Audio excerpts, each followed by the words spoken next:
നിങ്ങളെല്ലാവരും വന്നിട്ടുള്ളത് കടം മേങ്ങുന്ന ട്യൂഷൻ ക്ലാസ്സിലേക്കാണ്. എല്ലാവരും വന്നിനല്ലേ? കടം മേങ്ങുന്ന ട്യൂഷൻ ക്ലാസ്സിലേക്ക് എല്ലാവർക്കും സ്വാഗതം. അപ്പൊ നമ്മളെ ഈ ട്യൂഷൻ ക്ലാസ്സിക്ക് വന്നിട്ട് ഇതുവരെ കടം കിട്ടാത്ത ആരില്ല. എല്ലാവർക്കും കടം കിട്ടിയത് തന്നെ ഉള്ളു. അപ്പൊ ഈ കടം മേങ്ങുന്നതിൽ ട്യൂഷൻ ക്ലാസ്സിൽ റൂൾ നമ്പർ 1, ഇടീ ലോകത്തിന്റെ തൽച്ചൂട് നമ്മളെ തലയിലുള്ള പോലെ വേണം. നമ്മ കടം കേൾക്കുമ്പോക്ക് ഇങ്ങനെ കേൾക്കണ്ടേ സ്റ്റൈൽ.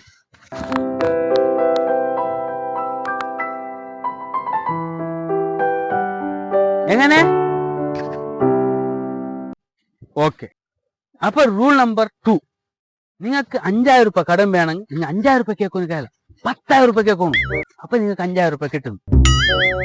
ഇനി റൂൾ നമ്പർ 3, ഒരു കാരണവശാലും നിങ്ങളെ പൈസ ഇല്ലാത്തവർ എന്നിട്ട് അറിയിക്കൊന്നേ കാലം നിങ്ങൾ ടോപ്പിലുള്ള ആൾക്കാർ നിരിക്കും. ടോപ്പിലുള്ള ആൾക്കാർ നിരിച്ചിട്ട് നാളല്ല മറ്റേന്ന് പൈസ വരുന്നു, നാളല്ല മറ്റേന്ന് പൈസ എൻ്റെ അത് വരുന്നു, വന്നപാട് തരുന്നത്, അങ്ങനെ ചെയ്തു. ഇനി 4ാമത്തെ റൂൾസ് കുറച്ചോ കരുത്തിൽ വന്നപാട് ആ പൈസ. ഇതാണ് നമ്മളുടെ കടം മേങ്ങുന്ന കൃഷി. അപ്പൊ കടം മേങ്ങിയാണോ കൊടുക്കുന്നപ്പോ? ഇല്ല, അത് കൊടുക്കുന്ന വിഷയം നമ്മളിലില്ല. നമ്മളെ ട്യൂഷൻ കാലി മേങ്ങുന്നത് മാത്രം.